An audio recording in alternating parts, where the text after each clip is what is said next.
How's it going, everybody? Dotodoya here with another video for you all today, and in this video I really wanted to take a few minutes of your time and talk to you about the newest fighting game soon to come out, Samurai Shodown. More specifically, I really wanted to talk to you about what Samurai Shodown is, what you can expect if it's going to be your first time jumping into a game like this, and just in general a few of the qualities that make it really exciting in my mind to play a game like this, but admittedly those same qualities could very well be reasons to stay far away from it if you're just not into that type of fighting game. A few of those qualities in my mind have to be the overall speed of the game, the relatively lower barrier of technical skill needed to succeed in this game at a high level, and of course the third and most important quality in my mind is the intensity of this game during the neutral, mostly as a result of all the big damage being swung around. I mean, seriously, just look at this hammer move. That is disgusting. But I love it though. Now I kind of want to go back to each of those points individually and expand upon what I mean when I say things like the game is overall a pretty slow-paced one. So in Samurai Shodown, a 2D fighter, you mostly retain all of the same movement options you can expect in a game like Street Fighter. It definitely isn't an anime fighter where you'll be dashing in the air, or in Dragon Ball FighterZ case, super dashing across the screen. This one is much more grounded based. You're going to be using that slow walk speed a lot more, going back and forth, trying to space out those very important normals. Spacing in this game, I cannot stress this enough, is going to be very important. You're going to want to really know those walk speeds and how much you have to walk forward to get a certain move to land while also being outside of your opponent's striking distance. In contrast to this though, the dash speeds in Samurai Shodown are actually pretty fast. So sometimes when your opponent's anxiety is at its highest, you're going to want to just dash in there and go for a throw or something like that. But even with those faster dash speeds, you'll find most of the time you're going to want to rely on the walk speeds,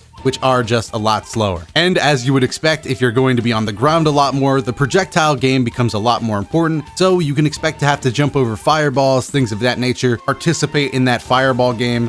You don't want to lose out on that. You want to throw out as many projectiles as you can to encourage your opponent to make a risky mistake and, jump in when they shouldn't have, so you can get some big anti-air damage off, and overall just get the pace of the game working for you instead of your opponent. Another reason why I say the game is overall slower paced than other fighting games is because combos in this game are relatively short. I'm talking like 2 to 4 hits is going to be like some of the bigger combos you can get with some characters. I don't want that point to scare off too many people though, because of course there are characters that can get a lot bigger combos depending on what starters you get. If you are looking for something like that in this game, you can still enjoy it. Yoshi Tora comes to mind when I think of flashy combos and an overall faster paced game, so definitely look into that if you want to play a game like this, but you also want to impress your friends. But yeah, for most characters, you're just going to be looking for some slashes and some block strings, maybe a couple hits into a DP or something along that line. It's, again, I know I'm comparing it to Dragon Ball FighterZ a lot, but it's the game I play the most. It's not like any character you pick up, their B&B is going to be 30 hits. And the point about the combos being shorter also has to do with my second overall point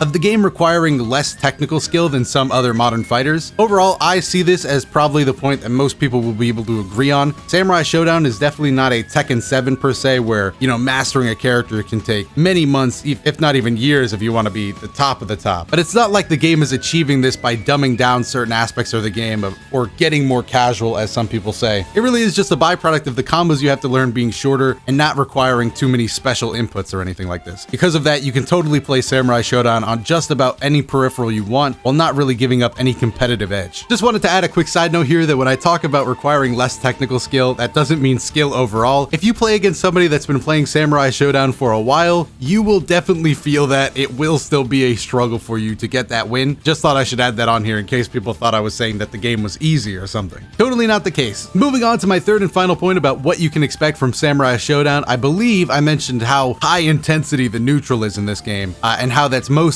because of the damage. And I 100% stand behind this fact. This is what makes me really enjoy Samurai Shodown.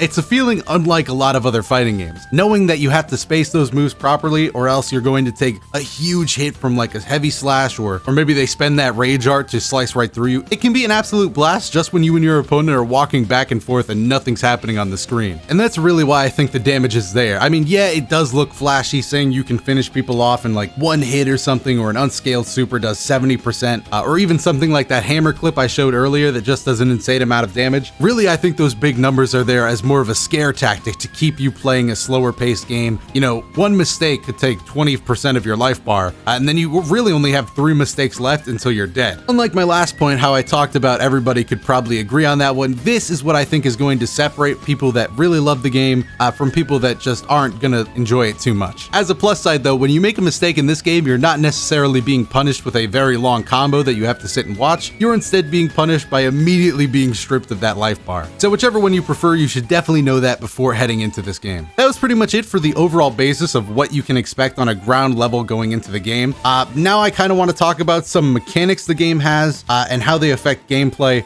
You know, basically just the ones you're going to see a lot. So in this game, you have 3 different types of supers. You have the weapon flipping technique. This is probably going to be the one you see the most often, as it is a normal super that you can cancel into, and it disarms your opponent, which means their weapon of choice goes flying off to the side, and then they have to fight with only their bare fist, as long as you don't let them go pick that weapon back up. Super powerful, allows you to control that space like we talked about in this game. That's going to be super important. Meanwhile, your opponent is already fighting at an inherent disadvantage because they lose out on range, damage, etc. Basically everything that would come with their weapon. The other super is the one that you're going to see in a lot of online videos, especially here when I start doing ranked videos, because these are the ones that if you hit them unscaled, you can expect to do 70% damage. Crazy stuff like this. They all have relatively cool animations. It's different for every character, so you're going to want to get in training mode and experiment with that and see which one you like the best. The last sort of super move, if you can call it that, comes after your rage explosion, which allows you to use your rage gauge.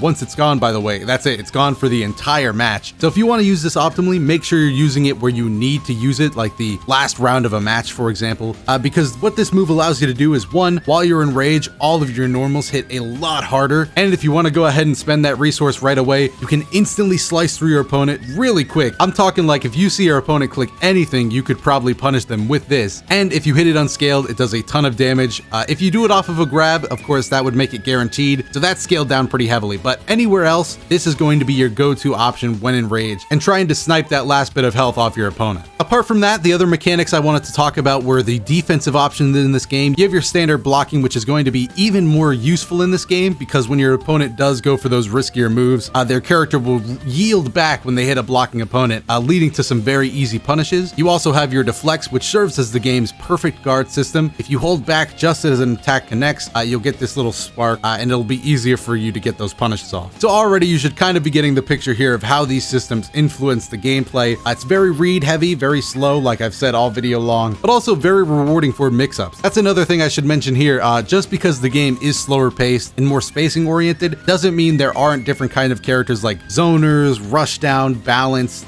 all of these things, mix-up characters, all of these things exist within this game. Hanzo, a character I've been looking forward to playing a lot, specializes in throwing out one projectile and then immediately going into set play, which basically means his mix-up options. You want to set up that vortex as soon as possible. He has a teleport that can hit overhead, a teleport that just keeps him in place, and a teleport that does a low, and he can also cross up on whichever side he chooses to. So yeah, if you're into mix-ups, if you're into reading your opponent, this is also the game for you. But that is pretty much all I have to say about Samurai Shodown in this video. Of course, if you want to see more videos on it, there should be some more ranked videos on this channel eventually. The game comes out very soon, June 25th, I believe, so ranked videos will start coming in on this channel right then. I might even be streaming it over on my Twitch page. Yeah, I don't really know. You can expect to see a lot more Samurai Shodown from me. If there's anything specific you want to learn about Samurai Shodown, just let me know down below in the comments and I will try to make a tutorial-like video for you on that as soon as possible. And of course, if you just want to watch more Samurai footage gameplay right now, the places where I got this footage from will be seen down below on the pinned comment, so make sure to go check down there if you want to watch even more gameplay to really decide if this is something you want to buy into or not. And the last thing I want to say, and I'm sorry, I don't know how to say this without it sounding like a commercial, but please know this isn't sponsored or anything. I'll prove it. Fuck Samurai Shodown, it sucks.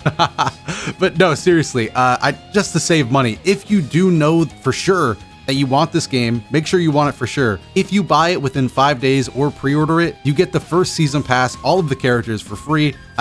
you know, that just seems like something I should mention to people, because I know if I was gonna buy it anyway and I just felt like waiting for the first 5 days, I would be pissed if I missed out on that deal. So I just wanted to let you guys know that. Again, not sponsored. Fuck this game. It's garbage. It sucks. There.